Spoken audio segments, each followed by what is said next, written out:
यदि आप हमारे वीडियो को सोशल मीडिया पर उपयोग करना चाहते हैं तो आप इसका उपयोग कर सकते हैं। हमें कोई समस्या नहीं है। हमारे नोबल ऑफ किंग चैनल को सब्सक्राइब करें और लाइक करें, शेयर करें। का मूल क्षतिग्रस्त हो सकता है।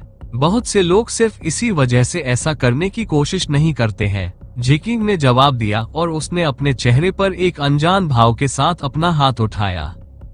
तो ये बुरा और खतरनाक है।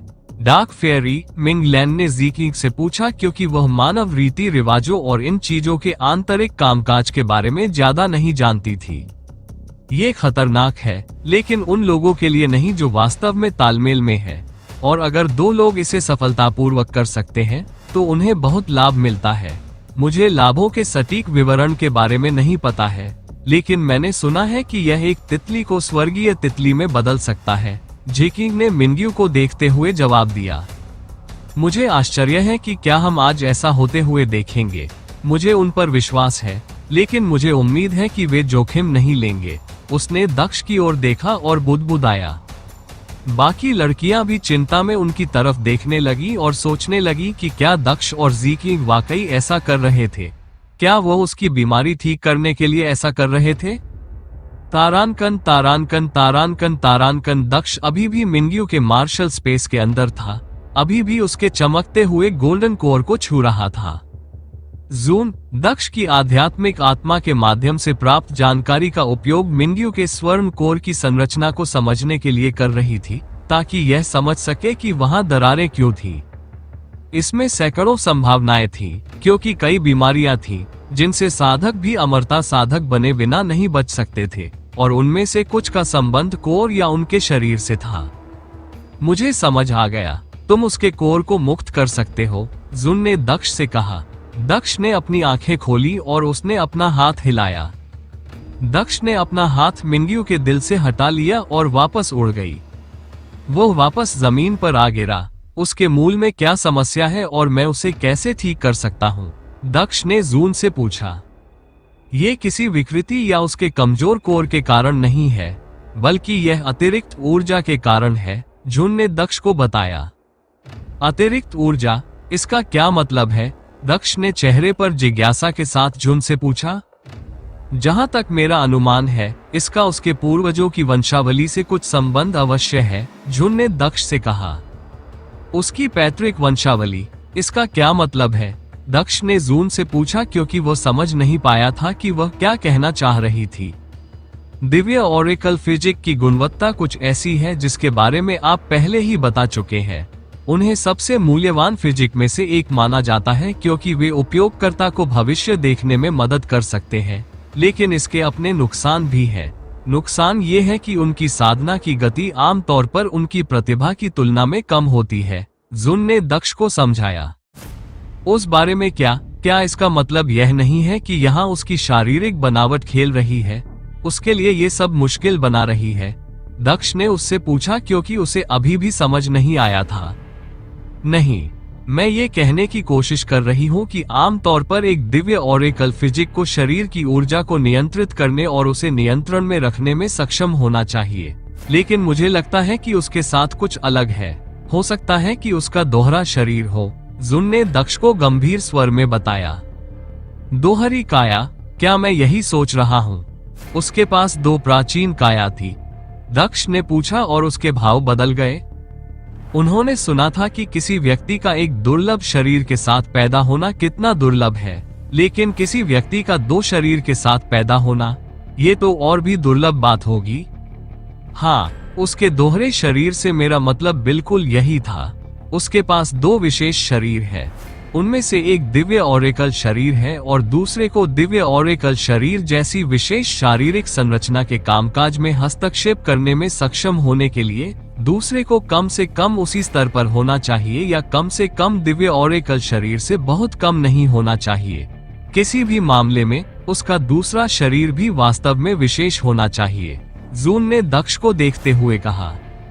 दूसरा शरीर इसका कारण है, दक्ष ने भौहें सिकोड़ते हुए उससे पूछा। ऐसा ही होना चाहिए, जहां तक मैं समझता हूँ। वह भी स्वर्ण कोर क्षेत्र में प्रवेश करने का प्रयास कर रही थी, उसके दिव्य ऑरेकल फिजिक ने उसके स्वर्ण कोर क्षेत्र को पर्याप्त ऊर्जा अवशोषित करने से रोकने का प्रयास किया ताकि दिव्य ऑरेकल फिजिक की सीमाओं के साथ उसका कोर नियंत्रण में रहे, लेकिन दूसरे फिजिक ने ऐसा नहीं होने दिया। जबकि दिव्य ऑरेकल फिजिक ने उसके कोर को अधिक प्राकृतिक क्यूई एकत्र करने से रोकने का प्रयास किया, दूसरे फिजिक ने अधिक क्यूई जोड़ने का प्रयास किया। इससे उसका कोर अस्थिर हो गया और उसके कोर पर दरारें विकसित हो गईं। ये वास्तविक दरारें नहीं है, लेकिन ये उसके कोर पर अस्थिरता को दर्शाती है। ये लंबे समय में उसकी साधना को प्रभावित कर सकता है। जुन ने उसे पूरी गंभीरता से बताया। क्या मुझे इसे हल करने का कोई तरीका बताओ? मदद करने का कोई तरीका होना चाहिए, दक्ष ने जून से कहा और उसे पूरी गंभीरता से देखा। एक तरीका है, लेकिन वो खतरनाक होगा। अगर आप ऐसा करने की कोशिश करेंगे तो आप उसके कोर को और भी ज्यादा नुकसान पहुंचा सकते हैं। आपका रेड कोर मजबूत है, इसलिए सब ठीक रहेगा, लेकिन अगर चीजें गलत हुई तो उसका कोर क्षतिग्रस्त हो जाएगा। आपको सावधानी से सोचना चाहिए, जुन ने पूरी गंभीरता से दक्ष से कहा। मुझे रास्ता बताओ, मुझे क्या करना होगा?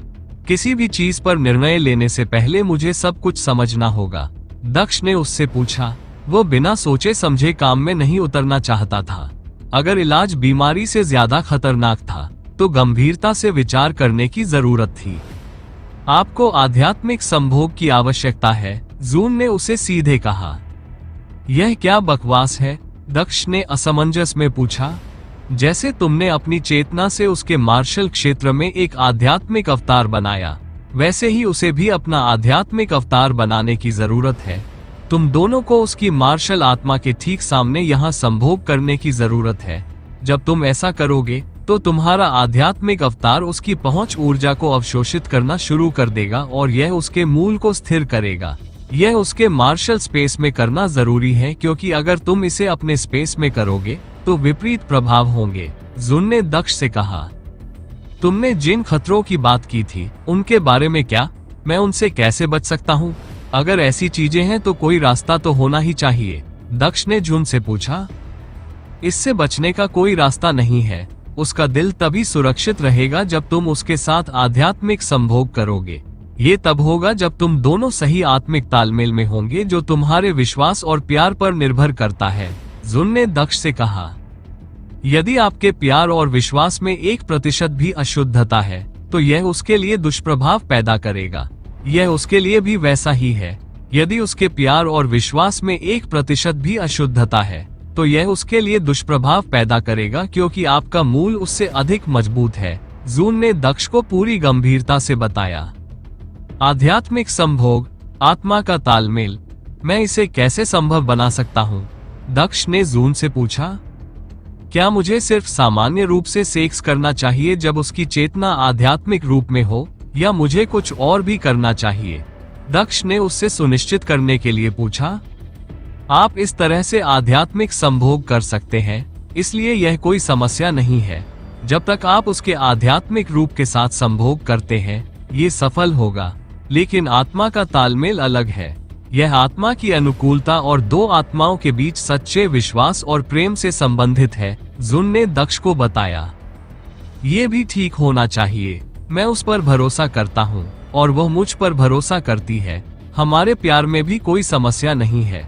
मुझे लगता है कि हमारे बीच वह आत्मिक तालमेल होगा जिसके बारे में तुम बात कर रही हो, दक्ष ने अपना सिर हिलाते हुए जून को जवाब दिया। मुझे विश्वास है कि आपके रिश्ते में आत्मिक तालमेल हो सकता है, लेकिन फिर भी पछताने से बेहतर है कि आप सुरक्षित रहें। आपको उसके साथ ऐसे पेश आना चाहिए जैसे कि वह आपकी एकमात्र महिला है।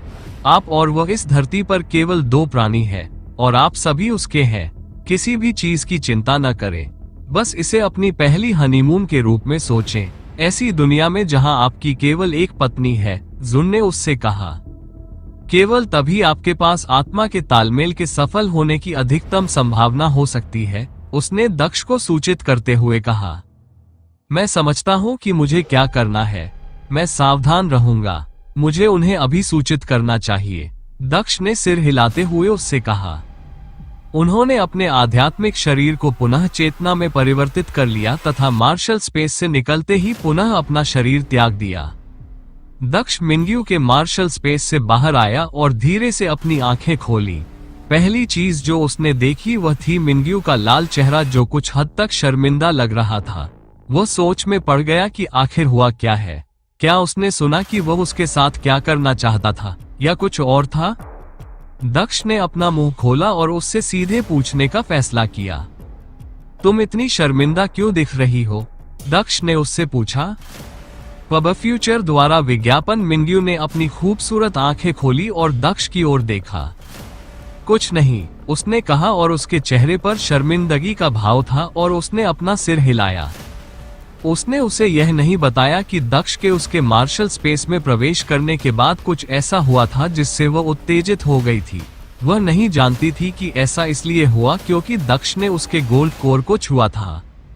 कैसा लगा? क्या तुम्हें समस्या का पता चल गया? मिंग्यू ने उससे पूछा, जबकि वह जिज्ञासा से दक्ष की ओर देख रही थी। अन्य लड़कियां भी उसकी ओर बड़ी दिलचस्पी से देख रही थीं। अब मुझे समझ में आ गया कि क्या गड़बड़ है। समस्या बिल्कुल तुम्हारे मार्शल स्पेस में है, दक्ष ने सिर हिलाते हुए कहा। मार्शल स्पेस में समस्या? क्या ये गंभीर समस्या नहीं है?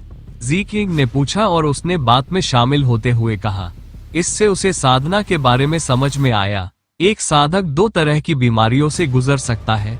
उनमें से एक शारीरिक बीमारियां थीं जो शरीर से संबंधित थी, जबकि दूसरी आध्यात्मिक बीमारियां थीं जो मार्शल स्पेस से संबंधित थी। इस दुनिया में विशिष्ट चीजों से संबंधित दुर्लभ शारीरिक बीमारियों का इलाज करने वाली दवाएं मिलना मुश्किल था, लेकिन फिर भी वे संभव थी। लेकिन आध्यात्मिक बीमारियों का इलाज करने वाली दवाएं इस दुनिया में दुर्लभ से भी दुर्लभ थी। कुछ दुर्लभ बीमारियों का तो कोई इलाज भी नहीं था। सब कुछ बीमारी के प्रकार और उसके इलाज पर निर्भर करता था। दक्ष ने जी किंग की ओर देखा। उसने अपना सिर हिलाया। यह एक गंभीर समस्या है, लेकिन इतनी गंभीर नहीं कि मैं इसे संभाल न सकूं। जब तक वह मेरा सहयोग करती है, मैं उसे ठीक कर पाऊंगा, दक्ष ने सिर हिलाते हुए जी किंग से कहा। मेरे मार्शल स्पेस में क्या समस्या है और मैं आपके साथ कब तक सहयोग कर सकता हूँ? मिंग्यू ने गंभीर स्वर में दक्ष से पूछा। समस्या तुम्हारा गोल्डन कोर है, दक्ष ने मिंग्यू से कहा जब वह उसकी छाती की ओर देख रही थी। मेरा सुनहरा कोर? मिंग्यू ने दक्ष को असमंजस में देखते हुए पूछा। क्या तुम जानती हो कि तुम्हारा शरीर विशेष है? दक्ष ने मिंग्यू से पूछा। उसे यकीन था कि वह जानती है, लेकिन वह ये सुनिश्चित करना चाहता था कि उसे क्या समझाना है। हाँ, मेरे पास एक विशेष काया है। मिंग्यू ने अपना सिर हिलाया और वह असमंजस में दक्ष को देखने लगी, ये सोचकर कि उसे इसके बारे में कैसे पता चला। तुम्हारी काया कैसी है? दक्ष ने उसकी ओर देखते हुए पूछा। मेरे पास दिव्य ओरेकल फिजिक नाम की कोई चीज है, लेकिन ये ज्यादा बेकार नहीं है। मुझे बस कभी कभार कुछ दुर्लभ यादृच्छिक झलकियां मिल जाती है। मिंग्यू ने उसकी ओर देखते हुए अपना सिर हिलाया। यह एक अच्छी काया है, लेकिन इसमें कुछ कमियां भी है। लेकिन समस्या आपकी दूसरी काया है। क्या आपको अपनी दूसरी काया के बारे में नहीं पता? दक्ष ने उसके चेहरे की ओर देखते हुए उससे पूछा। यहाँ तक कि वह भी नहीं जानता था कि उसकी दूसरी फिजिक क्या है, इसलिए वह उम्मीद कर रहा था कि वह इसके बारे में जानती होगी। दूसरा शरीर? क्या ये वास्तव में संभव है? मिंग्यू ने पूछा और उसके चेहरे पर स्तब्ध भाव था। क्या सचमुच मेरा शरीर दूसरा है? क्या तुम्हें पता है वह कौन सा है? उसने उससे पूछा। लगता है तुम्हें इस बारे में पता नहीं है, दक्ष ने आह भरते हुए कहा। मुझे भी नहीं पता कि तुम्हारा दूसरा विशेष शरीर क्या है। समस्या यह है कि यह मौजूद है। दिव्य ओरेकल शरीर तुम्हारे कोर की ताकत को कम करने की कोशिश कर रहा है, और दूसरा शरीर तुम्हारे कोर की ताकत को बढ़ाने की कोशिश कर रहा है, दक्ष ने उससे कहा जब उसने उसे वो सब समझाना शुरू किया जो जून ने उसे समझाया था। ये वाकई बुरा लग रहा है, जी किंग ने ये सुनकर आश्चर्य से कहा। दूसरी लड़कियां भी इस बात को लेकर चिंतित थीं। क्या बहन मिंग्यू ठीक होंगी? जेक्विन ने उससे पूछा, जबकि वो चिंता से उसकी ओर देख रही थी। अन्य लड़कियों ने भी यही प्रश्न पूछा। पब फ्यूचर द्वारा विज्ञापन। हाँ, वो बिल्कुल ठीक हो जाएगी। मुझे बस उसके गोल्ड कोर से अतिरिक्त ऊर्जा को निकालना है ताकि वह ठीक हो जाए, दक्ष ने सिर हिलाते हुए जवाब दिया। हम ऐसा कैसे कर सकते हैं? मिंग्यू ने दक्ष से पूछा, जबकि वो असमंजस में उसकी ओर देख रही थी। दक्ष ने अपने होंठ खोले और बिना किसी शर्म के सबके सामने समझाया। हालांकि दक्ष शर्मीली नहीं थी, लेकिन बाकी लड़कियां शर्मिंदा हो गईं।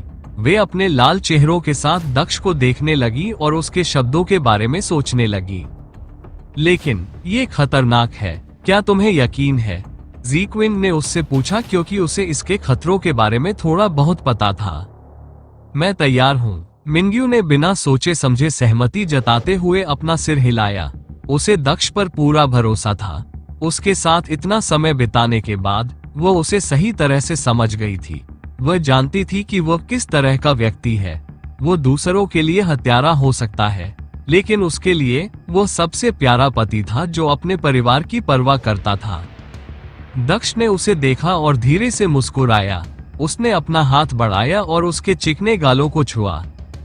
मैं वादा करता हूँ कि मैं तुम्हारी रक्षा करूंगा, मैं तुम्हें बचाऊंगा, हम सफल होंगे। उसने बुदबुदाते हुए अपना चेहरा आगे बढ़ाया और उसके होठों पर एक कोमल चुंबन दिया। एक छोटे से चुंबन के बाद उसने उसके होंठ हटा लिए। छोटे स्नेकी, मेरे वापस आने से पहले सुरक्षित क्षेत्र को मत छोड़ना। मैं समुद्री जानवरों द्वारा हमला नहीं करना चाहता, तुम समझ रहे हो? दक्ष ने सांप सम्राट से कहा। आप लिटिल स्नेकी को किस बेवकूफ कह रहे हैं? कृपया मुझे उस छोटी सी बिल्ली की तरह अजीब उपनाम न दे। ये राजा ब्रह्मांड का सम्राट है। साथ ही मैं समझ गया कि आप क्या कह रहे थे। मैं क्रिस्टल सागर के अंत में रुकूंगा, स्नेक सम्राट ने सिर हिलाते हुए कहा। हालांकि उसका स्वर कुछ हद तक नाराज था, जैसे कि वह अभी अभी मिले अजीब उपनाम से परेशान था। अच्छा लड़का, दक्ष ने जवाब देते हुए हंसते हुए कहा। उसने मिंग्यू की तरफ देखा। मैं फिर से उसके मार्शल स्पेस जा रहा हूँ। जब तुम तैयार हो जाओ तो अंदर आ जाना, हमें देर नहीं करनी चाहिए, दक्ष ने मिंग्यू से कहा। उसने अपनी आंखें बंद कर ली और अपनी चेतना को पुनः उसके मार्शल स्पेस के अंदर भेज दिया। दक्ष की चेतना ने मिंग्यू के मार्शल स्पेस में प्रवेश किया और उसके आध्यात्मिक शरीर का रूप ले लिया। क्या तुम नए अनुभव के लिए उत्साहित हो? इस जगह पर हर अनुभूति कई गुना बढ़ जाएगी। उसके साथ नरमी से पेश आओ। आत्मा का तालमेल पाना यहाँ सबसे महत्वपूर्ण है, जुन ने दक्ष को बताया। मैं इतना तो समझता हूँ, मुझे पहले से ही पता है कि अपनी औरत के साथ कैसा व्यवहार करना है। तुम भी जल्द ही जान जाओगी कि कितना अच्छा व्यवहार करना है, दक्ष ने हंसते हुए जुन से कहा। कसुन ने अपनी आंखें घुमाई और जवाब देने से इनकार कर दिया, लेकिन जब उसके भावों की बात आए तो उसके चेहरे पर कुछ असामान्य था। दक्ष के उसके मार्शल स्पेस में प्रवेश करने के बाद मिंग्यू भी अपनी चेतना को उसके मार्शल स्पेस के अंदर भेजने के लिए तैयार हो गई, लेकिन वो अन्य लड़कियों की दिशा में देखने से खुद को रोक नहीं सकी। उनके चेहरों पर भाव देखकर उसका चेहरा लाल हो गया। आगे बढ़ो, उसे इंतजार मत करवाओ, ज़ीक्विन ने ज़ीक्विन को देखते हुए हंसते हुए कहा। मुझे कुछ जलन हो रही है, मैं भी यह करना चाहती हूँ, यह अद्भुत लगता है, मिंग लैन ने नीचे देखते हुए कहा। जू और मेई के चेहरे पर भी कुछ ईर्ष्या के भाव थे, लेकिन उनके चेहरे पर भी मुस्कान थी। वे जानते थे कि यह मिंग्यू की भलाई के लिए था, यह उसे ठीक करने के लिए था। ये कुछ ऐसा था जिससे वे खुश थे। इससे कोई फर्क नहीं पड़ता कि वो इस मामले में आगे बढ़ती है या नहीं। आगे बढ़ो बहन मिंग्यू, इंतजार करना ठीक नहीं है। तुम जितनी जल्दी ठीक हो जाओगी उतना ही अच्छा होगा, जू ने मिंग्यू से मुस्कुराते हुए कहा। मेई ने भी मुस्कुराकर अपना सिर हिलाया। मिंग्यू शर्मिंदगी से दूर देखने लगी और उसने अपनी आंखें बंद कर ली। वो आमतौर पर इतनी शर्मीली नहीं थी, लेकिन इस समय उसका दिल बहुत तेजी से धड़क रहा था, जितना कि लंबे समय से नहीं धड़का था। ये दक्ष के साथ उसका सबसे अंतरंग पल था और वो पहली बार थी। वह खुश थी। भले ही यह उनका पहली बार अंतरंग संबंध नहीं था, फिर भी मिंग्यू का दिल उसकी पसलियों पर तेजी से धड़क रहा था। तथ्य ये है कि जब वो अंदर चिल्ला रही थी तो उसे अपना चेहरा शांत और सहज बनाए रखना पड़ा, जिससे उसके लिए अपने अंदर के बवंडर पर काबू पाना बहुत मुश्किल हो गया। ज़ीक्विन ने पहले जो शब्द कहे थे वे उसके कानों में गूंज रहे थे, जब उसने आध्यात्मिक अवतार लेने के लिए अपनी आंखें बंद कर ली। जब वो चली गई तो उसने अपनी नाक से गहरी सांस छोड़ी और पीछे एक गतिहीन मानव शरीर छोड़ दिया। तारांकन तारांकन तारांकन तारांकन उसने अपनी चेतना को अपने मार्शल स्पेस के अंदर भेजा। पहली बार मिंग्यू को इस रूप में इतनी बेचैनी महसूस हो रही थी। उसकी नजर कुछ ही दूरी पर खड़े दक्ष पर पड़ी। उसके अंदर से फैलती विशाल लाल चमकती आभा उसे और भी आकर्षक बना रही थी। मिंग्यू ने अपनी नजरें उस आदमी के मजबूत मर्दाना शरीर पर घुमाई। उसकी नजर उसकी मजबूत मांसपेशियों, चौड़े कंधों, गर्दन पर दिखाई देने वाली कॉलरबोन पर टिकी रही और उसके चेहरे पर जा टिकी। उसके पतले होठों को देखकर उसका दिल तेजी से धड़कने लगा और उसने जल्दी से उन्हें उसकी आंखों की ओर बढ़ाया, बस उनमें खो जाने के लिए। उसकी आंखों में हमेशा की तरह दृढ़ निश्चय था। उसकी मुद्रा आत्मविश्वास से भरी थी, लेकिन उसमें कुछ अलग भी था। उसकी सुंदर आकार की भौहों के बीच की भ्रूभंगिमा, क्या वह चिंतित था? मिंग्यू ने मन ही मन सोचा।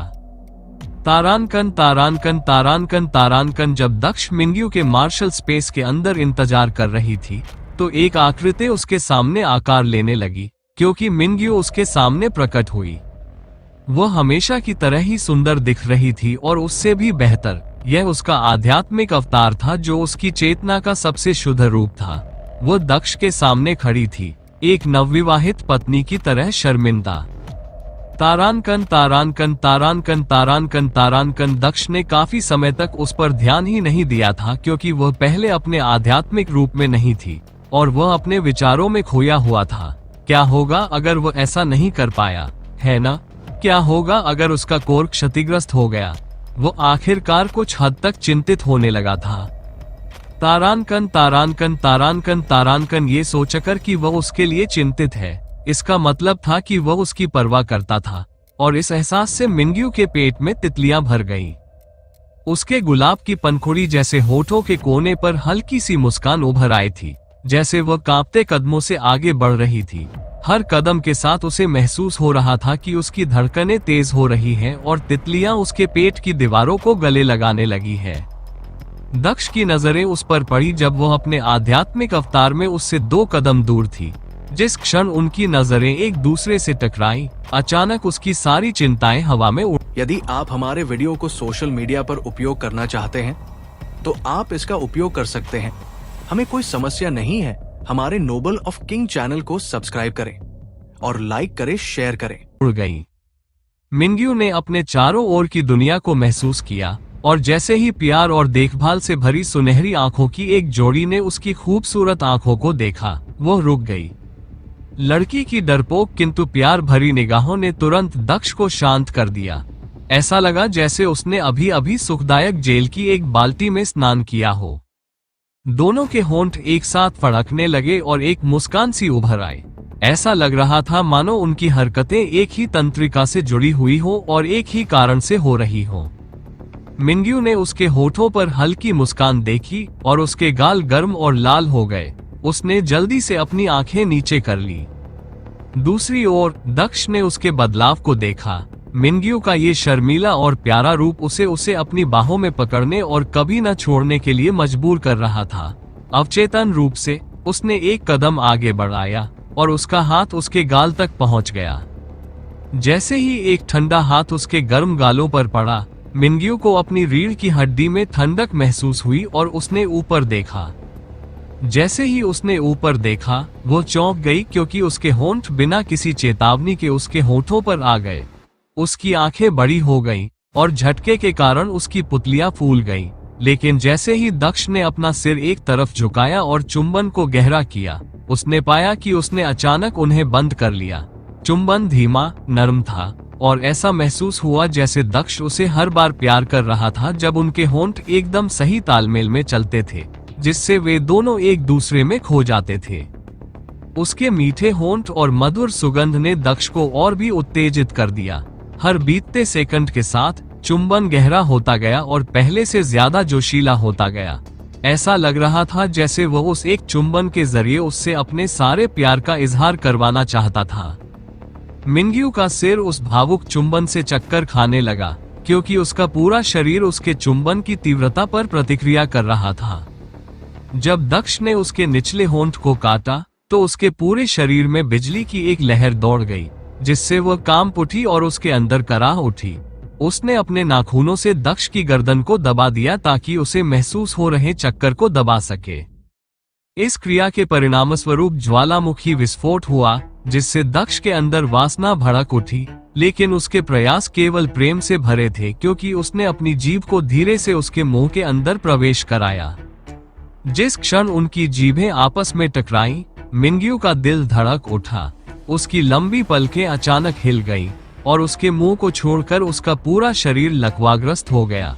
उसने खुद को दक्ष की मजबूत बाहों में और भी जोर से दबाया, मानो वो खुद को उसमें दफन कर लेना चाहती हो।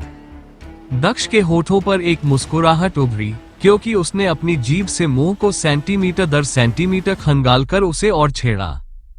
उसने अपना एक हाथ उसके सिर के पीछे रखा ताकि उसे सहारा दे सके, जबकि उसकी पतली उंगलियां उसके सिर की त्वचा को धीरे से मालिश कर रही थी।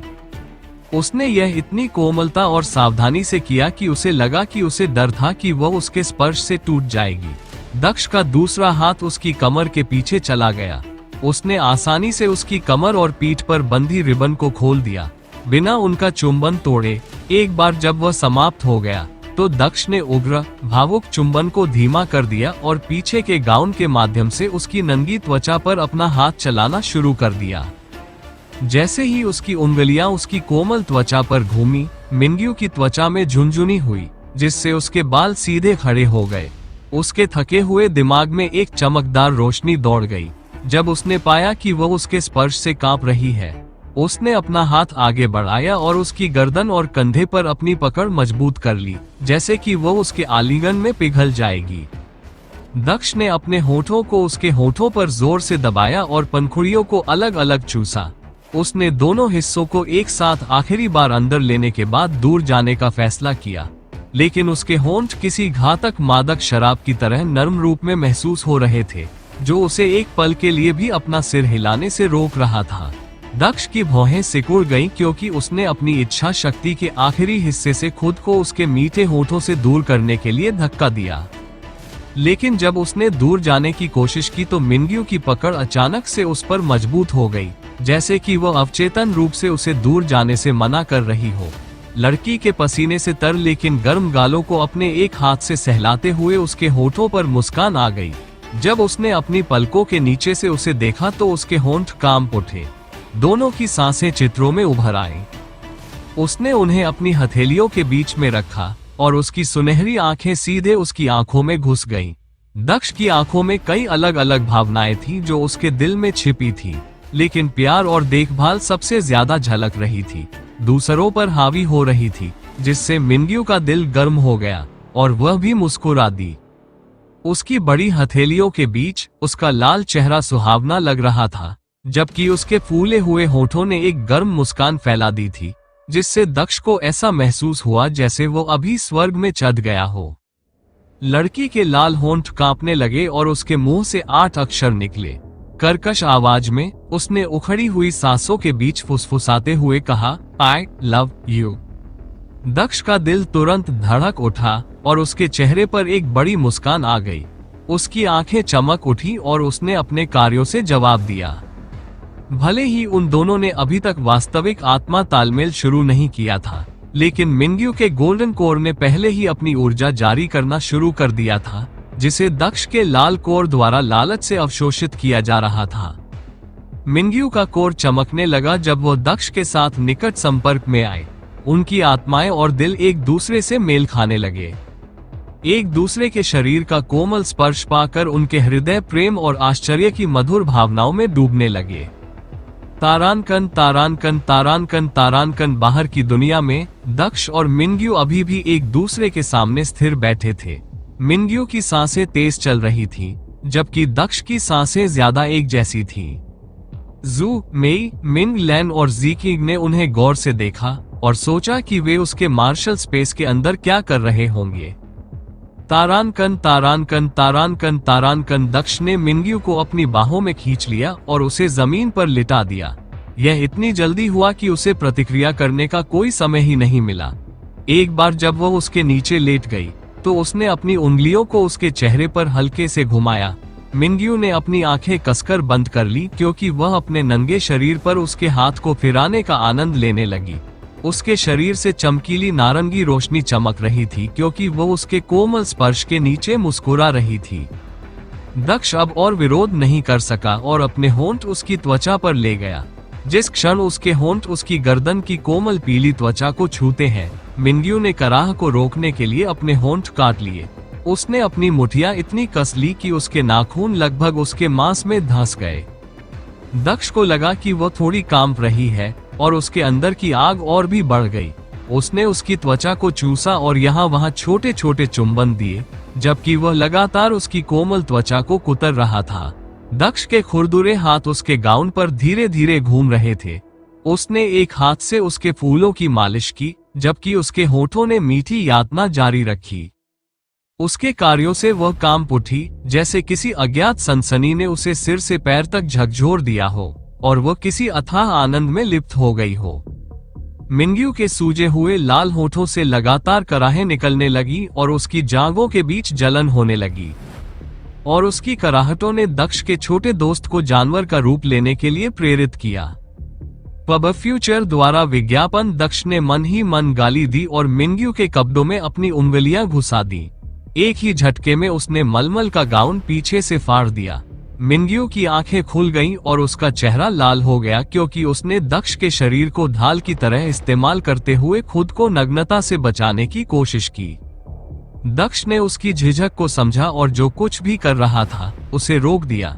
उसने उसे अपनी बाहों में लिया और उसे धीरे से गले लगाया, जैसे कि वह उसे हर चीज से बचाने की कोशिश कर रहा हो। मिंग्यू के दिल में एक सुरक्षित एहसास छा गया। जब दो मजबूत बाहों ने उसे अपने बीच जकड़ लिया, उसके दिल में एक गर्म एहसास पैदा हुआ।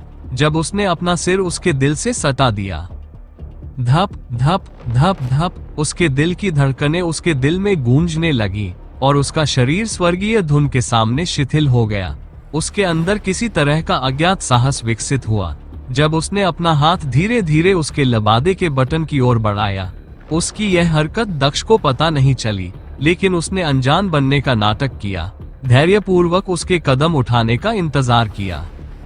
मिंग्यू ने अपने कांपते हाथों से धीरे धीरे उसके बटन हटाए और अपना हाथ उसके लबादे के नीचे सरका दिया।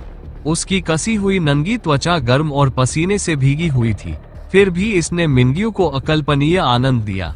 अचानक वो उसे चखना चाहती थी, उसे खा जाना चाहती थी, उसे तलाशना चाहती थी, उसे पूरी तरह से। जैसे ही उसने एक ही झटके में उसका लबादा हटाया, उसके शरीर से निकलती नारंगी रोशनी चमक उठी। उसकी आंखें कुछ देर तक उसके पेट और मजबूत मांसपेशियों पर टिकी रहीं। फिर उसने उसकी आंखों में भूख देखी। मिंग्यू ने उसकी शिकारी जैसी निगाहों के सामने अपनी लार गटक ली और अनजाने में अपने होंठ काट लिए। दक्ष पूरे समय लड़ रहा था, लेकिन उसके सारे प्रयास उस समय विफल हो गए जब मिंग्यू ने उसके निचले होंठ को काटा।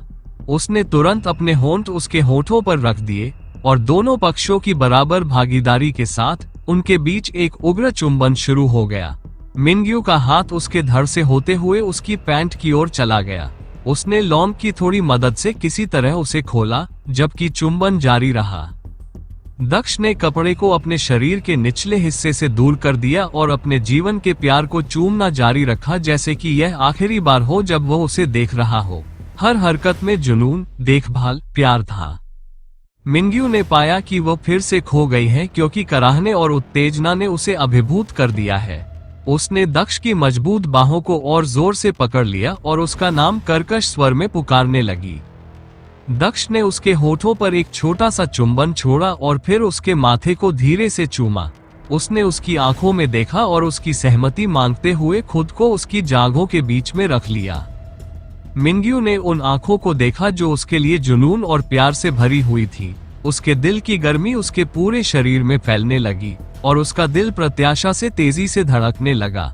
उसने मुस्कुराने की इच्छा को दबा दिया और अपना सिर थोड़ा हिलाया। दक्ष की दोनों हथेलियां जमीन पर टिकी हुई थीं और मिंग्यू को उनके बीच में कैद करके वह उसे प्यार से देख रहा था। अगले ही पल एक तेज हरकत में उनके दिल एक दूसरे से जुड़ गए। मिनग्यू की सांस फूल गई क्योंकि उसे लगा कि उसका नारीत्व उसके अंदर समा रहा है। दक्ष ने कुछ सेकंड तक लड़की को प्यार भरी निगाहों से देखा और फिर धीरे धीरे खुद को उसके अंदर धकेला। हर धक्के के साथ उसने 3 जादुई शब्द कहे जिससे मिनग्यू को लगा कि वह आखिरकार पूरी हो गई है।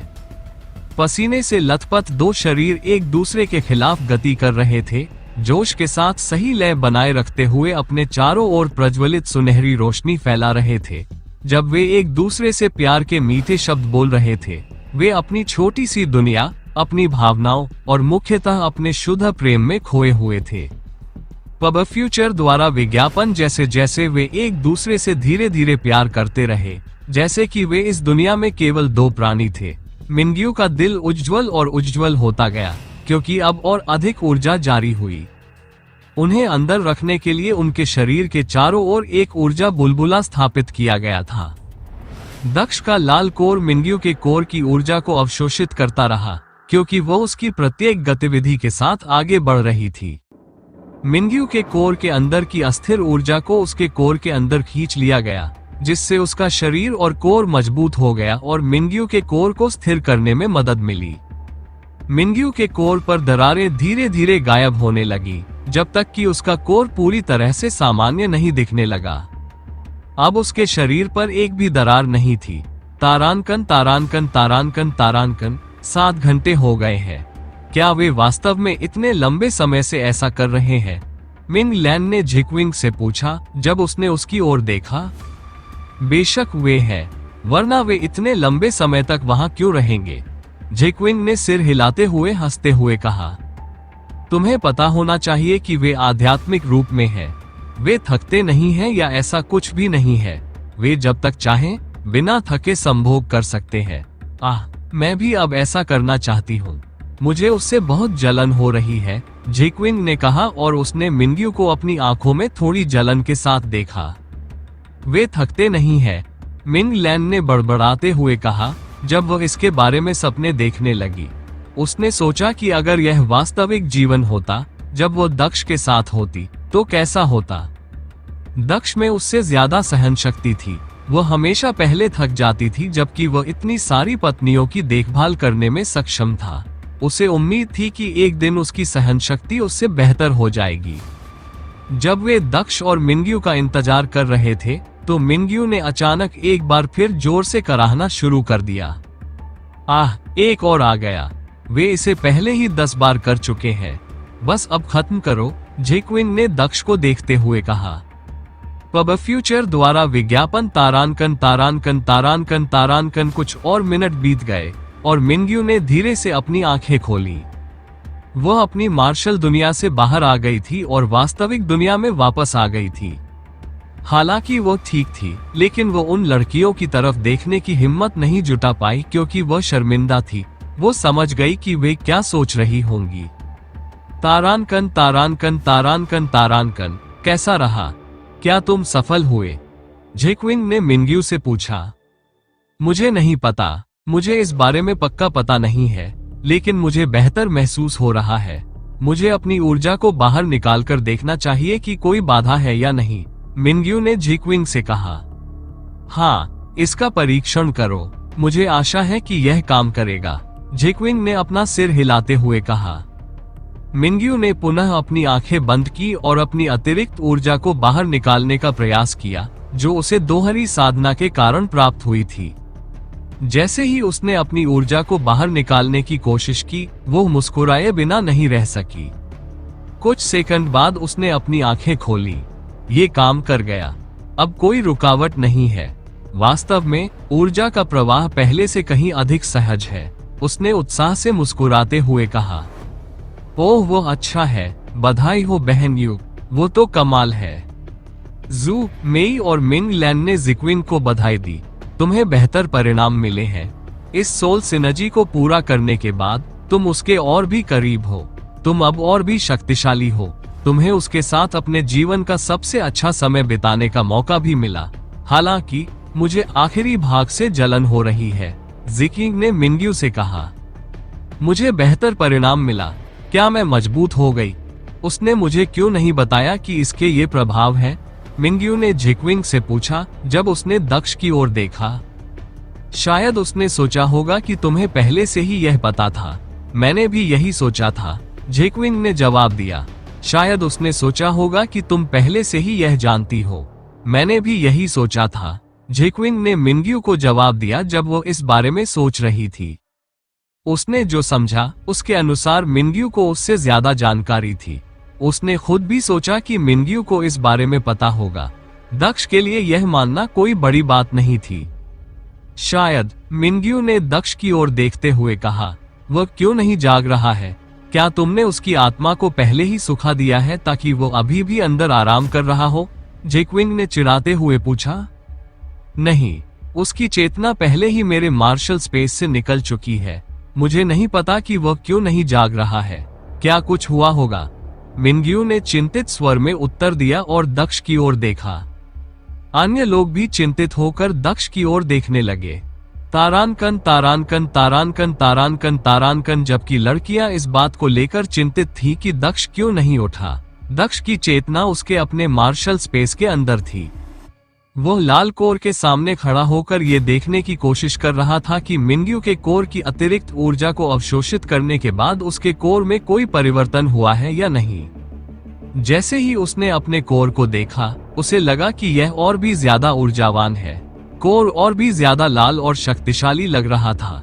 पहले तो ऐसा लग रहा था कि इसमें पूरे ब्रह्मांड की ऊर्जा समाहित है, लेकिन अब ऐसा लग रहा था कि इसमें और भी ज्यादा ऊर्जा समाहित है। मुझे आश्चर्य है कि जब मैं उस क्षेत्र में पहुंच जाऊंगा जहां मैं अपनी आंतरिक दुनिया बना सकूंगा, तो मेरी दुनिया कितनी शक्तिशाली होगी, दक्ष ने लाल कोर को देखते हुए कहा। लाल कोर के साथ, मुझे यकीन है कि आप एक ऐसी दुनिया बनाने में सक्षम होंगे जो किसी ने कभी नहीं देखी होगी। दुनिया सामान्य लोगों की तुलना में अधिक विशाल होगी और यह बहुत अधिक अविश्वसनीय होगी। केवल आपकी कल्पना ही आपकी सीमा होगी, जुन ने दक्ष को समझाया। मुझे पूरी उम्मीद है। वैसे वो आदमी वहाँ क्या कर रहा है?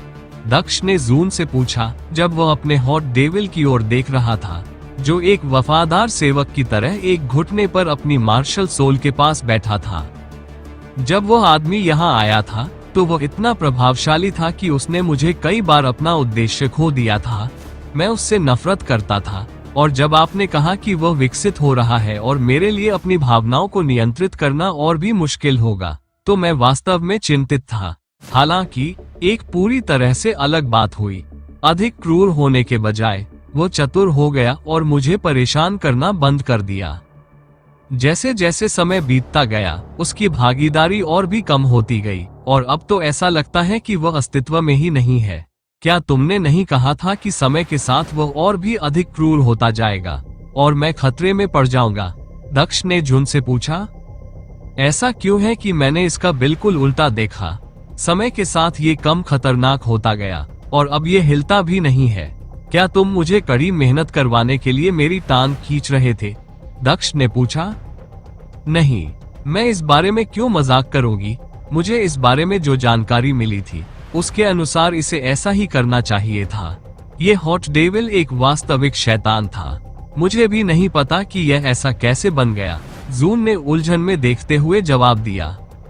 लेकिन अपने आप को ढीला मत करो। ये तूफान से पहले की खामोशी हो सकती है। भविष्य में जो भी हो उसके लिए खुद को तैयार रखो, उसने दक्ष से कहा। यही हो सकता है, लेकिन मुझे लगता है कि यह कुछ अलग होगा। हालांकि मुझे उम्मीद है कि यह बहुत बुरा नहीं होगा, दक्ष ने सिर हिलाते हुए कहा। दक्ष ने वहां से जाने से पहले आखिरी बार अपने मार्शल स्पेस पर नजर डाली। दक्ष ने धीरे से अपनी आंखें खोली और देखा कि सभी लड़कियां उसके सामने बैठी हैं। सभी लड़कियां चिंता से उसे देख रही थीं। तुम मुझे ऐसे क्यों देख रहे हो जैसे मैं मर गया हूं या कुछ और? दक्ष ने असमंजस में पूछा। क्या मिंग्यू ने तुम्हें इतना चूसा कि तुम्हें उससे 10 मिनट ज्यादा समय तक आराम करना पड़ा? जिकिंग ने मजाक में उससे पूछा। अब जब उसे पता चल गया कि वह ठीक है, तो वह फिर से अपनी चिढ़ाने वाली हरकतों पर उतर आए। तुम भी इसे आजमाना चाहती हो? दक्ष ने मजाक में पूछा। उसने जिकिंग के हाथ पकड़े और उसे अपनी बाहों में खींच लिया, जबकि उसने अपने होठों से उसके होंठ बंद कर दिए।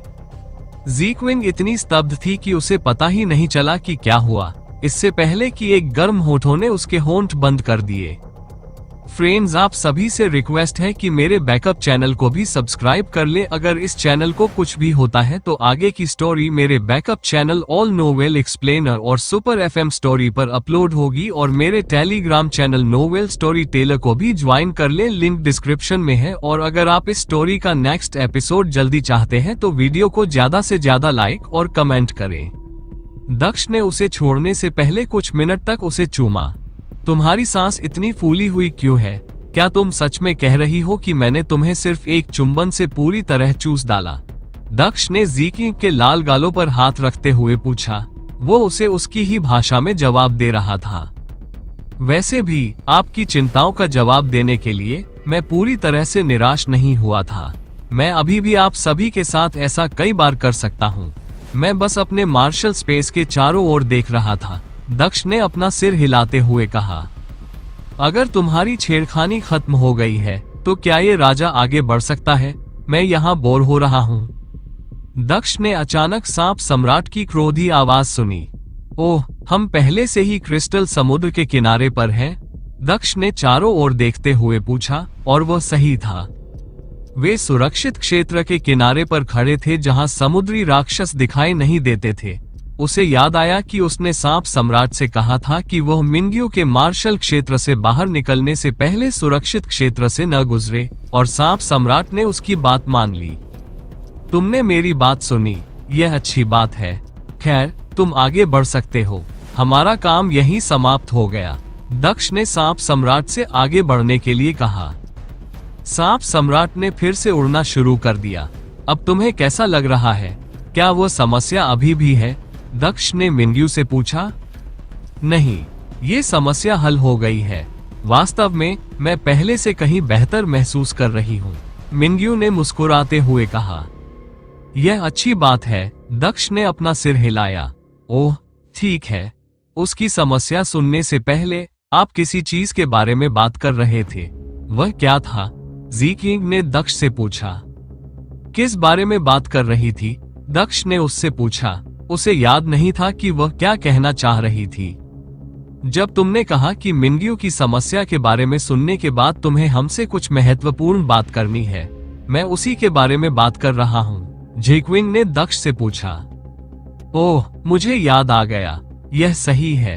ये वास्तव में कुछ महत्वपूर्ण है, दक्ष ने याद करते हुए कहा। यह सही है, बस यही बात थी, जीक्विंग ने दक्ष की ओर देखते हुए पूछा। इतना महत्वपूर्ण क्या हो सकता है? अन्य लड़कियां भी आश्चर्यचकित थीं। वे दक्ष की ओर देख रही थी और उसके स्पष्टीकरण की प्रतीक्षा कर रही थी। मैं काफी समय से इस बारे में सोच रहा था, लेकिन आप सभी मेरे साथ हैं और मैं आप सभी से समान रूप से प्यार करता हूँ, दक्ष ने सभी लड़कियों को देखते हुए कहा। समस्या यह है कि मैं आप सभी को एक साथ किसी भी खतरनाक जगह पर अपने साथ रखने में असमर्थ हूँ, और अगर मैं आपको नकली दुनिया में ही रहने दूं, तो ये भी उचित नहीं होगा। मैं आप सभी को अपना सर्वश्रेष्ठ देना चाहता हूँ, लेकिन मैं अब तक असफल रहा हूँ, दक्ष ने धीरे से कहा। ये ठीक है, हम जानते हैं कि हमारे जैसे बड़े समूह के साथ जागना संभव नहीं है। आप हमें नकली दुनिया में छोड़ सकते हैं, मिंग्यू ने मुस्कुराते हुए दक्ष से कहा। हाँ, चिंता मत करो, नकली दुनिया में हमारा परिवार भी है। दादाजी, माँ और अब पिताजी भी वहाँ हैं, जू और मेई ने जवाब दिया क्योंकि उन्होंने दक्ष के चेहरे पर चिंता देखी थी। मेरी माँ भी वहाँ है, मेरा पूरा कबीला भी वहाँ है, चिंता मत करो, मिंग लैन ने मासूमियत से मुस्कुराते हुए कहा। मुझे पता है, लेकिन अगर तुम मेरे साथ समय नहीं बिता सकती तो ये पर्याप्त नहीं है, और तुम सबके साथ मैं तुम सबकी पूरी तरह से देखभाल नहीं कर सकता। यदि आप हमारे वीडियो को सोशल मीडिया पर उपयोग करना चाहते हैं तो आप इसका उपयोग कर सकते हैं, हमें कोई समस्या नहीं है। हमारे नोबल ऑफ किंग चैनल को सब्सक्राइब करें और लाइक करें, शेयर करें। इसीलिए मैंने यह निर्णय लिया है, दक्ष ने लड़कियों को पूरी गंभीरता से देखते हुए कहा। कौन सा निर्णय? मिंग्यू ने दक्ष से पूछा। वह ये जानना चाहती थी कि वह किस बारे में सोच रहा था।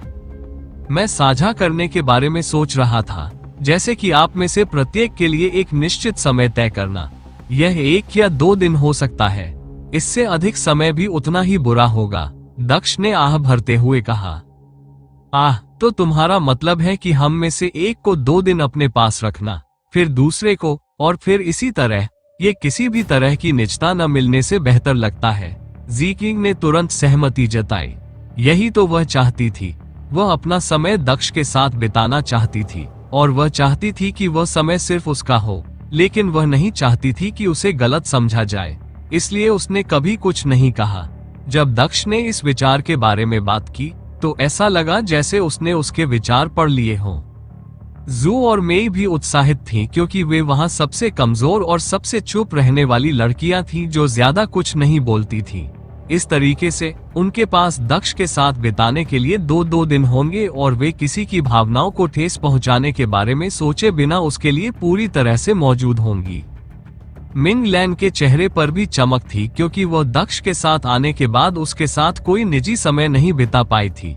उसने अंतरंग समय बिताया, लेकिन यह एक साझा समय था जहां उसे उतना नहीं मिला जितना कि अगर वह उसके साथ अकेली होती तो उसे नहीं मिल पाता। भले ही इसका मतलब ये था कि वह हर 10 दिनों में से सिर्फ 2 दिन ही दक्ष के साथ बिता पाएगी, लेकिन ये काफी था, क्योंकि वे 2 दिन उसके अपने थे। वे दिन ऐसे थे जब वह और दक्ष ही साथ होते। वे इस सुझाव को अच्छा मानने से खुद को नहीं रोक पाए। मिंग्यू अभी भी चुप थी, जैसे कि वह सोच रही थी कि अगर ऐसा हुआ तो क्या होगा। इसका मतलब ये होगा कि वह हर समय उसके साथ नहीं रह पाएगी, लेकिन इसका मतलब ये भी है कि दक्ष आराम कर सकता है और उसका समय आसान हो सकता है। हालांकि वह उसकी मदद करना चाहती थी, फिर भी वह असहज महसूस कर रही थी। मुझे लगता है कि हम इस विधि को 1 या 2 महीने तक आजमा सकते हैं। अगर यह ठीक रहा तो हम इसे जारी रख सकते हैं। अगर यह ठीक नहीं रहा तो हम इसे रोक सकते हैं। इससे और भी कई चीजों में मदद मिल सकती है, लेकिन इसे आजमाना बुरा नहीं होगा। आप सभी इस बारे में क्यों सोचते हैं? क्या आपको मौजूदा तरीका पसंद है या मेरा सुझाया हुआ तरीका? दक्ष ने लड़कियों से पूछा। सभी लड़कियां एक दूसरे के चेहरे की ओर देखने लगी, लेकिन कोई भी कुछ नहीं बोली। वे स्वार्थी नहीं दिखना चाहती थी, क्योंकि कोई और ऐसा नहीं चाहता था। दक्ष ने उनकी ओर देखा और व्यंग्यपूर्वक मुस्कुराया, क्योंकि वो उनकी झिझक को समझ गया था। वो समझ गया कि वे सभी अपनी राय खुले तौर पर व्यक्त करने में झिझक रहे थे, और यदि उसने उन पर दबाव डाला तो ये बुरा हो सकता था। चलो गुमनाम वोट करते हैं, क्योंकि तुम इस बारे में बहुत शर्मीली हो। दक्ष ने देखा और उसने लड़कियों की ओर देखा। वो क्या है? जिक्विंग ने असमंजस में दक्ष से पूछा। आप सभी अपनी आंखें बंद कर लें और अपने हाथ ऊपर उठाएं। आपको कुछ भी कहने की जरूरत नहीं है। जब मैं आपको बताऊं कि क्या आप सुझाव का समर्थन करते हैं, तो बस अपना हाथ उठाएं। अगर आप नहीं करते हैं तो उस समय अपने हाथ नीचे रखें।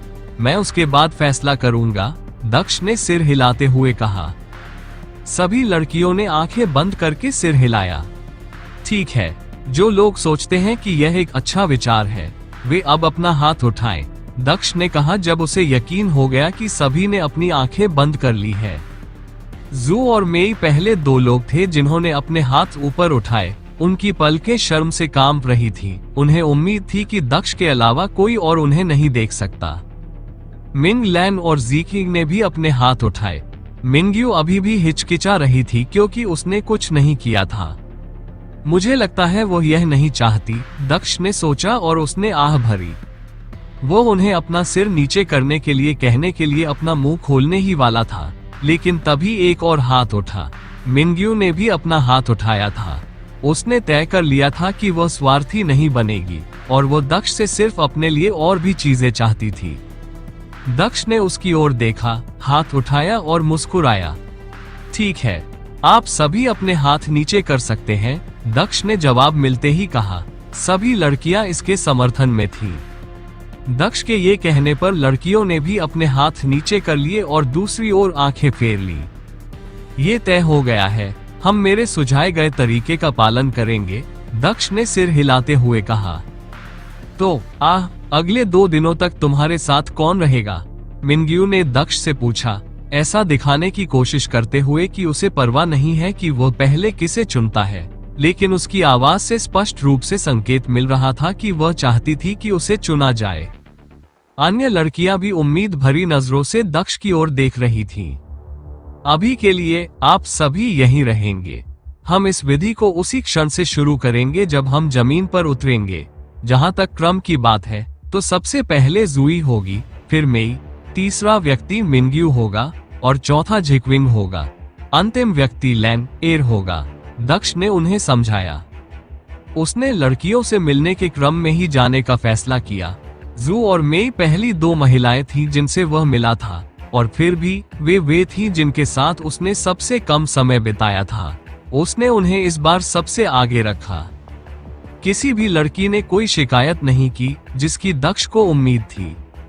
तारांकन तारांकन तारांकन तारांकन। जब दक्ष महाद्वीप तक पहुंचने के प्रयास में गहरे समुद्र के ऊपर उड़ रहा था तो महाद्वीप पर पहले से मौजूद एक व्यक्ति भाग रहा था।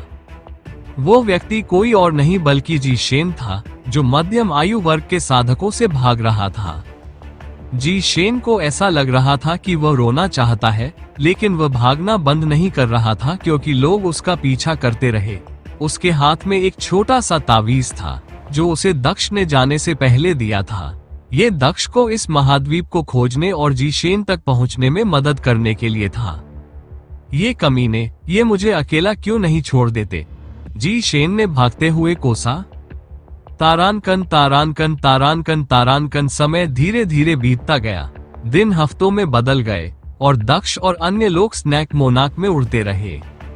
स्नैक मोनाक एक शक्तिशाली जानवर था जो लंबे समय तक उड़ सकता था, लेकिन वह भी बिना आराम किए अनंत तक नहीं उड़ सकता था।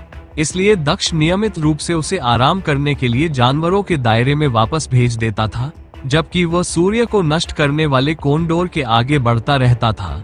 चूंकि सूर्य को नष्ट करने वाला कोंडोर एक छोटे आकार का जानवर था, जिसके पास अपना आकार बढ़ाने की ताकत नहीं थी, इसलिए दक्ष को उन समयों पर भी लड़कियों को नकली दुनिया में वापस भेजना पड़ता था।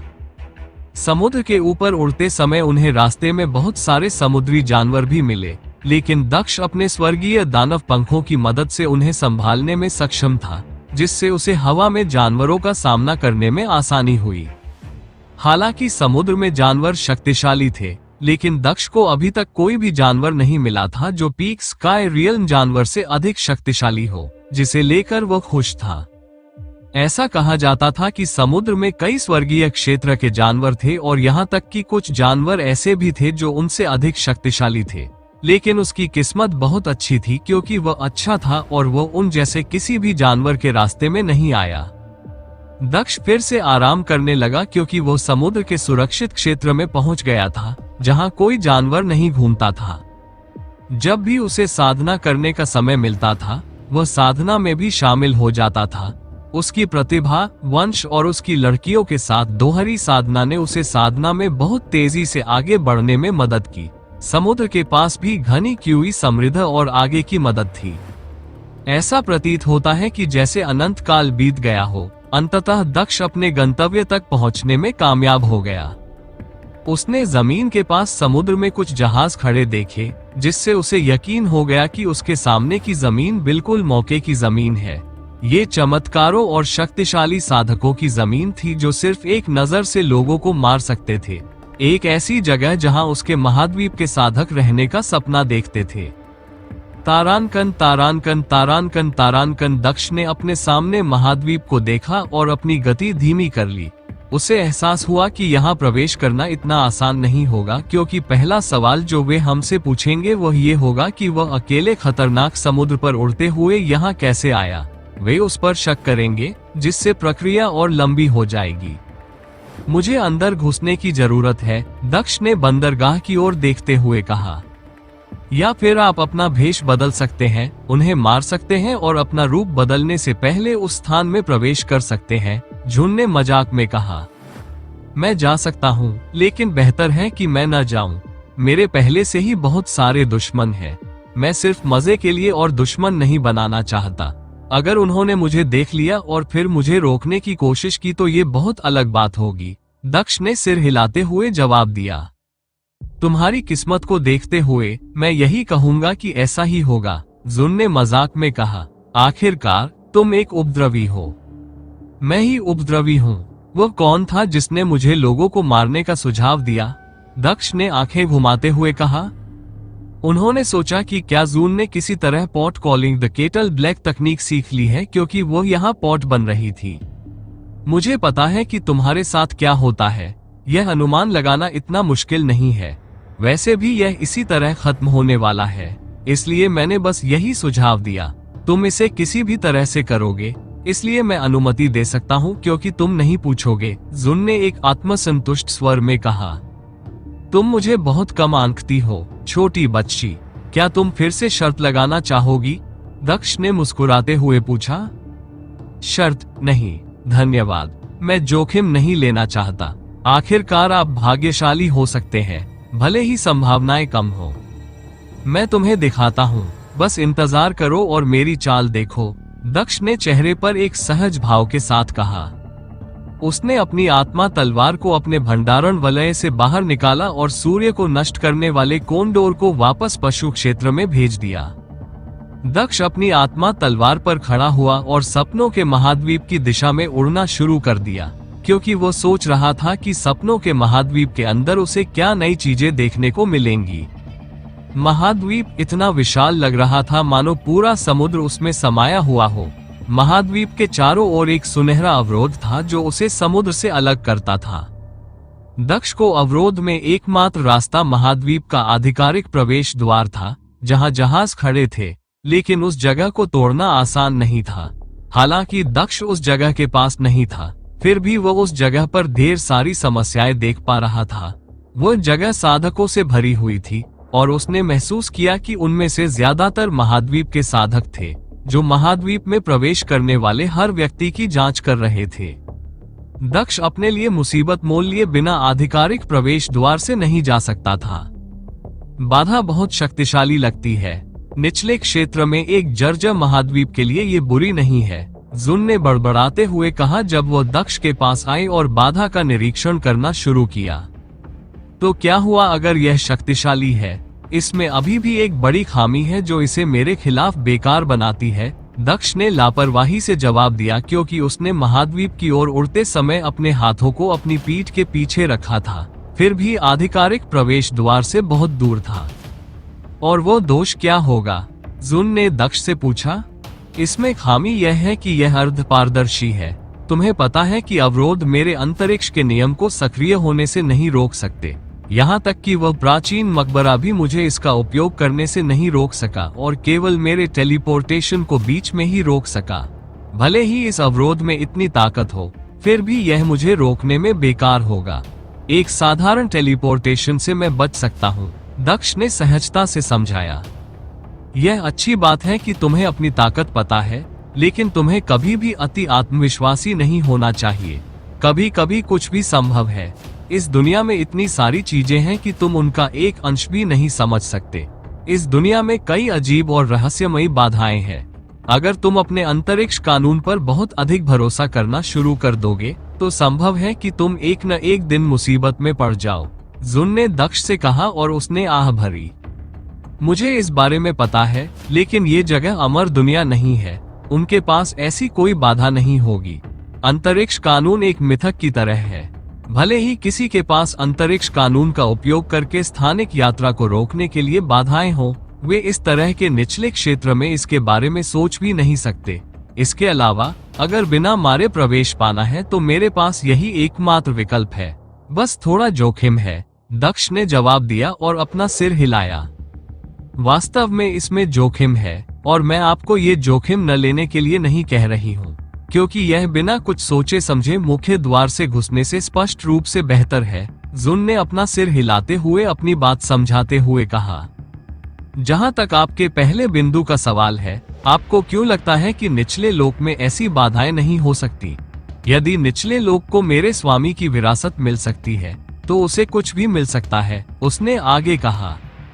ये बात तो सही है, लेकिन फिर भी जैसा कि मैंने कहा, मैं यह इसलिए नहीं कर रहा हूँ कि मैं अति आत्मविश्वासी हूँ, बल्कि मैं यह इसलिए कर रहा हूँ क्योंकि यह सबसे अच्छा और सबसे शांतिपूर्ण विकल्प है, और आप जानते हैं कि मुझे शांति पसंद है, दक्ष ने मासूमियत से मुस्कुराते हुए जुन से कहा। मुझे आश्चर्य है कि आप सीधे चेहरे से ऐसा कह सकते हैं, जुन ने आंखें घुमाते हुए उत्तर दिया। दक्ष नए महाद्वीप के तट के पास पहुंच गया, जो महाद्वीप के आधिकारिक प्रवेश द्वार से 3000 किलोमीटर दूर था। उसके सामने एक अर्ध पारदर्शी अवरोध था और अवरोध के दूसरी ओर केवल बंजर भूमि ही दिखाई दे रही थी। ये जगह सुरक्षित होनी चाहिए। दूसरी तरफ कोई गार्ड नहीं है। उन्हें निश्चित रूप से बैरियर की सुरक्षा पर भरोसा होना चाहिए। उन्होंने अवरोध की मजबूती का परीक्षण करने की भी जहमत नहीं उठाई और सीधे ही अपने अंतरिक्ष के नियम का प्रयोग शुरू कर दिया। दक्ष की आंखों का रंग बदल गया और वे तारों से भरे अंतरिक्ष की तरह हो गई। दक्ष के चारों ओर एक क्षण के लिए अंतरिक्षीय दरार की झिलमिलाहट चमकी, उसके बाद दक्ष गायब हो गया। दक्ष एक बार फिर प्रकट हुआ, लेकिन इस बार वो बैरियर के दूसरी ओर था। दक्ष ने पीछे मुड़कर देखा तो समुद्र दिखाई दिया, जो एक अवरोध द्वारा उससे अलग हो गया था। जितना आसान हो सकता है, दक्ष ने मुस्कुराते हुए कहा। मुझे लगता है कि तुमने वाकई ऐसा किया है। तुम पकड़े बिना महाद्वीप में प्रवेश करने में सफल हो गए। अब चिंता करने की कोई जरूरत नहीं है। बस सतर्क रहो और आगे बढ़ते रहो। अब कुछ भी बुरा नहीं हो सकता, जुन ने दक्ष से कहा और उसने प्रशंसा में अपना सिर हिलाया। दक्ष उसकी बातें सुनकर आह भरने से खुद को रोक नहीं सका। उसे लगा कि वह अपने चेहरे पर हाथ मार ले। तुम्हें बस यही करना था। मुझे ऐसा क्यों लग रहा है कि मेरे सिर के ऊपर लाल झंडा है, दक्ष ने जुन की ओर देखते हुए कहा। उसने एक बार फिर अपनी आध्यात्मिक तलवार को भंडारण रिंग से बाहर निकाला और उस पर खड़ा होकर उड़ने लगा। तारानकन तारानकन तारानकन तारानकन। दक्ष जिस महाद्वीप पर खड़ा था उसे सपनों का महाद्वीप कहा जाता था। इस जगह में प्रवेश करने और बाहर निकलने का सिर्फ एक ही रास्ता था और वह था आधिकारिक प्रवेश द्वार। आधिकारिक प्रवेश द्वार पर कई शक्तिशाली साधक पहरा दे रहे थे। यहाँ तक कि उन पहरेदारों में सबसे कमजोर भी पीक स्काई क्षेत्र का साधक था, जबकि सबसे शक्तिशाली साधक कहीं ज्यादा शक्तिशाली थे। सपनों के महाद्वीप के प्रवेश द्वार के पास एक बूढ़ा आदमी खड़ा था। बूढ़ा आदमी 50 के आसपास का लग रहा था।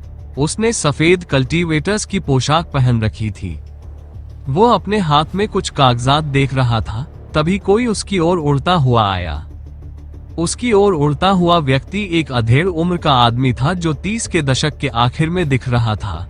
उस आदमी के बाल चांदी के रंग के थे और उसकी आंखें खूबसूरत नीली थीं।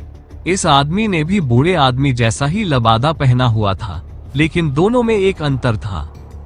बूढ़े आदमी के वस्त्र पर 3 सितारे थे, जबकि चांदी के बाल वाले आदमी के वस्त्र पर 2 सितारे थे।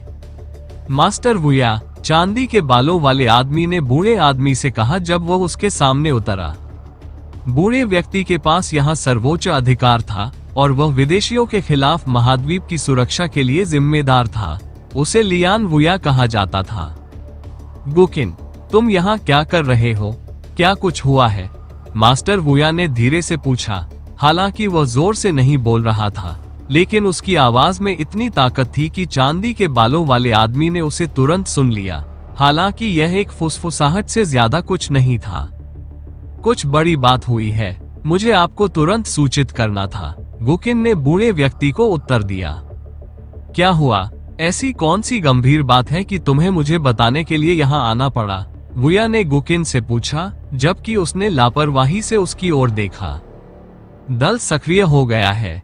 एक विदेशी बिना पास के हमारे महाद्वीप में आ गया है, चांदी के बालों वाले व्यक्ति ने चेहरे पर गंभीर भाव के साथ वुया को उत्तर दिया। कोई बिना पास के अंदर घुस आया? क्या इसका मतलब यह है कि कोई व्यक्ति बिना जांच के ही प्रवेश द्वार से अंदर आ गया? या फिर यह हो सकता है कि उस व्यक्ति ने कोई और तरीका अपनाया हो? वुया ने भौहें सिकोड़ते हुए कहा। सपनों के महाद्वीप में एक नियम था जिसके बारे में यहाँ हर कोई जानता था। दूसरे महाद्वीपों से यहाँ आने वाले लोगों को एक औपचारिकता का पालन करना पड़ता था। उन सभी को सपनों के महाद्वीप में प्रवेश करने और खुद को पंजीकृत करने के लिए एक शुल्क का भुगतान करना पड़ा। पंजीकरण के लिए उन्हें अपने खून की एक बूंद भी देनी पड़ी। पंजीकरण के बाद विदेशियों को एक पास दिया गया। उन्हें कानूनी विदेशी कहा जाता था और यह प्रवेश केवल महाद्वीप में प्रवेश करने के लिए उनके परमिट के रूप में काम करता था। कभी कभी कुछ किसान बिना पंजीकरण के अंदर घुसने की कोशिश करते थे क्योंकि वे भुगतान करने में असमर्थ थे। फिर भी इस महाद्वीप की सुरक्षा इतनी कड़ी थी कि पिछले 1000 सालों में कोई भी बिना पास के अंदर घुसने में सफल नहीं हुआ। यही कारण था कि वुया को ये बहुत अजीब लगा। कोई व्यक्ति बिना पास के घुसने में कामयाब हो गया था। ये चौंकाने वाला था और इसने महाद्वीप की सुरक्षा में उसका भरोसा भी तोड़ दिया। उनका मानना था कि ऐसा इसलिए हुआ क्योंकि गार्ड ढीले थे और उन्हें ये पता नहीं चल पाया कि कोई अंदर घुस रहा है। महाद्वीप में अवैध विदेशियों के प्रवेश को रोकने के लिए बहुत सारे उपाय किए गए थे। यहाँ तक कि ये देखने के लिए भी उपाय किए गए थे कि क्या अवैध विदेशी महाद्वीप के अंदर प्रवेश कर रहे हैं। उन्होंने बैरियर के अंदर 5 किलोमीटर की लंबाई तक के क्षेत्र को घेर लिया था, जिससे बिना पास के किसी भी व्यक्ति के बैरियर के अंदर आने पर उन्हें अलर्ट कर दिया जाता था। जब दक्ष ने महाद्वीप में प्रवेश किया तो उसने भूमि पर कदम रखा, जिससे अवरोध सक्रिय हो गया और साधकों को उसके बारे में सचेत कर दिया। दक्ष सोच रहा था कि वो चुपके से अंदर घुस आया है, लेकिन वास्तविकता ये थी कि बैरियर के गार्डों को पहले से ही इस बारे में पता था। क्या तुम्हें उसका पता है? वुया ने चांदी के बालों वाले आदमी से पूछा जब उसने उसकी ओर देखा। क्या तुम्हें उसका पता है? वुया ने चांदी के बालों वाले आदमी से पूछा जब उसने उसकी ओर देखा। गुकिन ने उस अधेड़ उम्र के आदमी की ओर देखा, फिर उसने अपना सिर हिलाया। जब वो उतरा तो उसके कपड़ों पर आत्मा का निशान बना हुआ था, जो कि सेना की मदद से बना था। अब हम उसे आसानी से ढूंढ सकते हैं। मैंने उसे पकड़ने के लिए एक टीम पहले ही भेज दी है। गुकिन ने बूढ़े व्यक्ति को जवाब दिया और उसने अपना सिर हिलाया।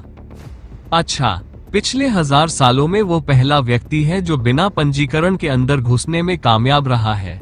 मैं चाहता हूँ कि तुम उसे ढूंढो और मैं चाहता हूँ कि तुम उसे जिंदा वापस मेरे पास लाओ। मैं उससे अपने सामने सवाल पूछूंगा। मैं खुद उससे सवाल पूछूंगा। बूढ़े आदमी ने चांदी के बालों वाले आदमी को देखना बंद करने से पहले कहा। मुझे एहसास हो गया। मैंने अपने आदमियों को उसे जीवित वापस लाने का आदेश दिया था। उन्हें कुछ ही समय में उस आदमी के साथ वापस आ जाना चाहिए।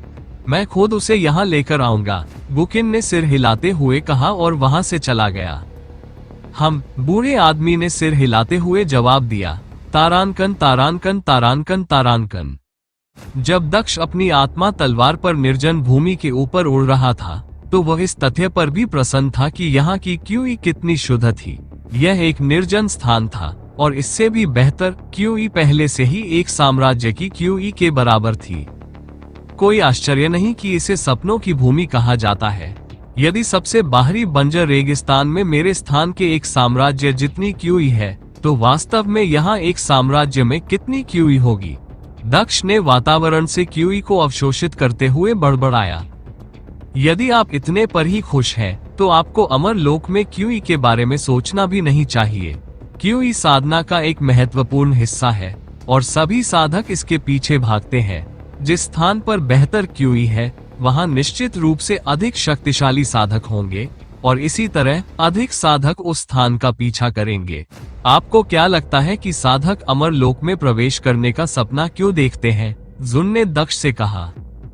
दक्ष मुस्कुराकर कुछ जवाब देने वाला था, लेकिन अचानक उसकी मुस्कान गायब हो गई और उसके हाव भाव गंभीर हो गए। जून ने दक्ष में परिवर्तन देखा। क्या हुआ? क्या कुछ गड़बड़ है? जुन ने दक्ष से पूछा।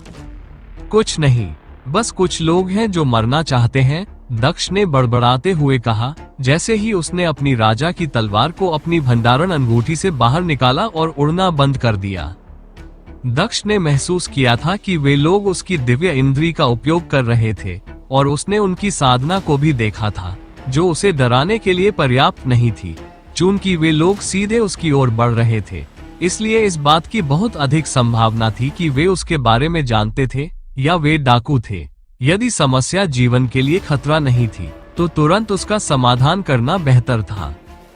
दक्ष अपनी तलवार से नीचे कूद गया और जमीन पर गिर गया। लॉन्ग चेस्ट के पैर जमीन पर पड़ते ही रेत चारों तरफ उड़ने लगी। टक्कर से रेत का एक बादल उत्पन्न हो गया। जल्द ही रेत का बादल छट गया और दक्ष ने देखा कि लगभग 20 लोग उड़ती हुई तलवारों पर उसकी ओर आ रहे थे, जो उसकी अपनी तलवार जैसी लग रही थी। जैसा कि मैंने देखा, उनके पास आत्मा तलवारें हैं। मुझे लगा कि ये दुर्लभ होनी चाहिए। लेकिन उन सभी के पास ये है। मुझे लगता है कि वे इतने दुर्लभ नहीं है, दक्ष ने आह भरते हुए कहा। ऐसा नहीं है, मुझे उन तलवारों पर कोई आत्मा महसूस नहीं हो रही है, वे सिर्फ साधारण खजाने की तलवारें हैं, जुन ने दक्ष से कहा और उसने सिर हिलाया।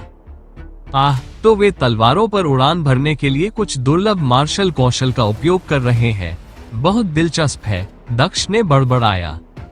20 गार्ड्स दक्ष के पास पहुंचे और उसे घेर लिया। तो आप अवैध हैं जो हमारी अनुमति के बिना हमारे पवित्र महाद्वीप में प्रवेश कर गए। अपनी तलवार छोड़ दो और हमें अपने नेता के पास ले जाने दो, अन्यथा 20 लोगों में से एक ने दक्ष से कहा और उसने अपनी तलवार दक्ष की ओर तान दी। नहीं तो क्या? दक्ष ने उत्सुकता से पूछा। अन्यथा हम तुम्हें बलपूर्वक ले जाएंगे, एक अन्य किसान ने कहा। दक्ष ने कुछ क्षण तक उनकी ओर देखा, फिर जोर से हंस पड़ा। तुम क्यों हंस रहे हो? एक साधक ने असमंजस में दक्ष से पूछा। हा, वो जरूर बहुत डर गया होगा, मैं उसे दोष नहीं देता, एक अन्य किसान ने कहा। एक अन्य व्यक्ति ने कहा, मुझे लगता है कि डर ने उसे पागल बना दिया है, उसे जबरदस्ती ले जाओ। मुझे नहीं पता कि यह क्या है, लेकिन स्वर्ग क्षेत्र के साधकों और जानवरों से लड़ने के बाद शीर्ष आकाश क्षेत्र के साधकों के एक समूह द्वारा धमकी दिए जाने में वास्तव में कुछ मजेदार है, दक्ष ने गर्व से कहा। तुमने एक स्वर्ग लोक के साधक से लड़ाई की? तुम? हा, तुम लोग सही थे, वह पागल हो गया है। वो मूर्ख सोचता है कि वो हमें मूर्ख बना सकता है। एक स्वर्गीय क्षेत्र साधक कानूनी रूप से बिना किसी शुल्क का भुगतान किए महाद्वीप में प्रवेश कर सकता है, कोई अंदर क्यों घुसेगा? उसे गंभीरता से मत लो दोस्तों, वो सचमुच एक पागल व्यक्ति है। सभी साधक हंसने लगे क्योंकि उनकी आवाजें वातावरण में गूंज रही थी, लेकिन किसी ने यह नहीं देखा कि इस हंसी के बीच एक आवाज गायब हो गई थी। एक सिर लुढ़क कर जमीन पर गिर पड़ा, आगे धड़ और फिर तलवार। 20 लोगों में से एक पहले ही मर चुका था और दक्ष ने हिलना भी नहीं छोड़ा था। मरने वाला आदमी वही था जिसने दक्ष को धमकी दी थी। जहां वह आदमी खड़ा था वहां एक तलवार उड़ रही थी। फर्क सिर्फ इतना था कि वह उसकी तलवार नहीं थी, बल्कि ये दक्ष की आत्मा की तलवार थी। मैं उनसे निपटने के लिए दूसरों को भी नहीं लाना चाहता, वे बहुत कमजोर हैं, दक्ष ने आह भरते हुए कहा। वो अपने स्थान से गायब हो गया और एक अन्य व्यक्ति के पीछे प्रकट हुआ। वो व्यक्ति उस दिशा में देख रहा था जिस दिशा में दक्ष खड़ा था। तभी उसने दक्ष को गायब होते देखा।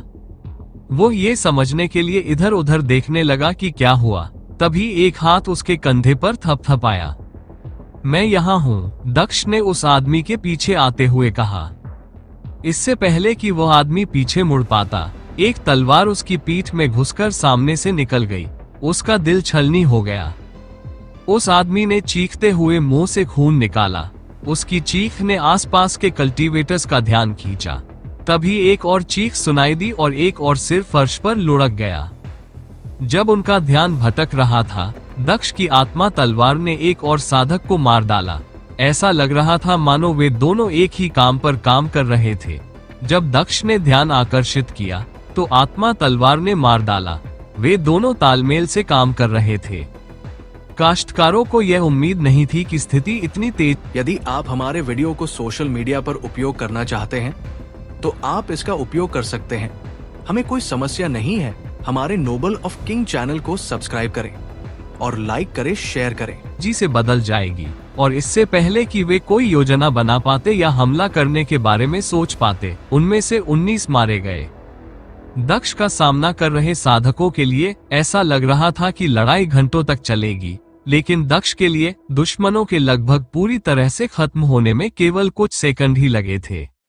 केवल एक साधक बचा था जो अंततः दक्ष की दिशा में हमला करने में कामयाब रहा, लेकिन दक्ष हमले को चकमा देकर गायब हो गया। उस आदमी को उम्मीद थी कि दक्ष उसके पीछे आएगा और उसने सहज ही पीछे मुड़ लिया, लेकिन उसे एहसास हुआ कि वह गलत था, क्योंकि एक हाथ ने उसकी गर्दन के पीछे वाले हिस्से को पकड़ लिया था, जबकि एक उड़ती हुई तलवार कहीं से आई और उसके दाहिने हाथ को काट दिया जिसमें तलवार पकड़ी हुई थी। जैसे ही उसका हाथ कटा, वह जोर से चिल्लाया, लेकिन तभी उसका दूसरा हाथ भी कट गया, जिससे वह और भी जोर से चिल्लाने लगा। दक्ष ने उस आदमी की गर्दन को अपने हाथ में पकड़े हुए जमीन पर गिर गया। उसने उस आदमी के चेहरे को रेत पर पटक दिया, जिससे वो लहूलुहान हो गया। दर्द से चिल्ला रहा व्यक्ति चिल्लाना बंद कर दिया क्योंकि उसका मुंह रेत से भर गया था। दक्ष ने एक बार फिर लोगों को खड़ा किया। वह आदमी जोर जोर से खांसने लगा। हर खांसने के साथ उसके मुंह से रेत निकलने लगी।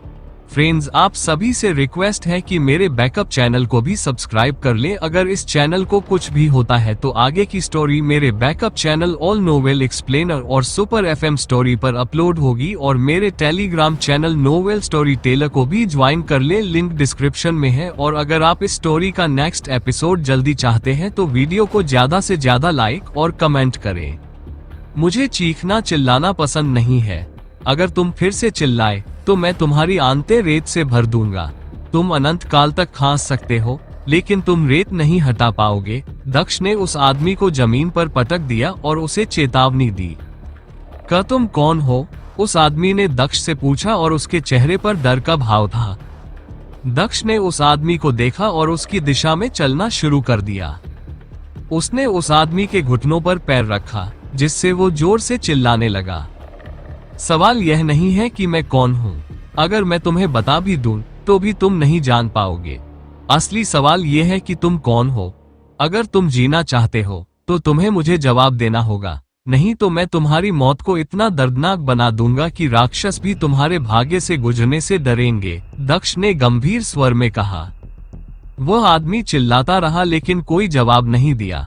दक्ष ने अपनी तलवार उठाई और साधक के दूसरे घुटने पर वार किया, जिससे वह और भी जोर से चिल्लाने लगा। उस आदमी की आंखों में आंसू आ गए। तो तुम बताओगे या नहीं? दक्ष ने उस आदमी से पूछा। मैं ये काम पूरे दिन कर सकता हूँ, मैं करूँगा। मैं तुम्हें सब कुछ बता दूंगा, बस करो, आदमी चीख कर बोला।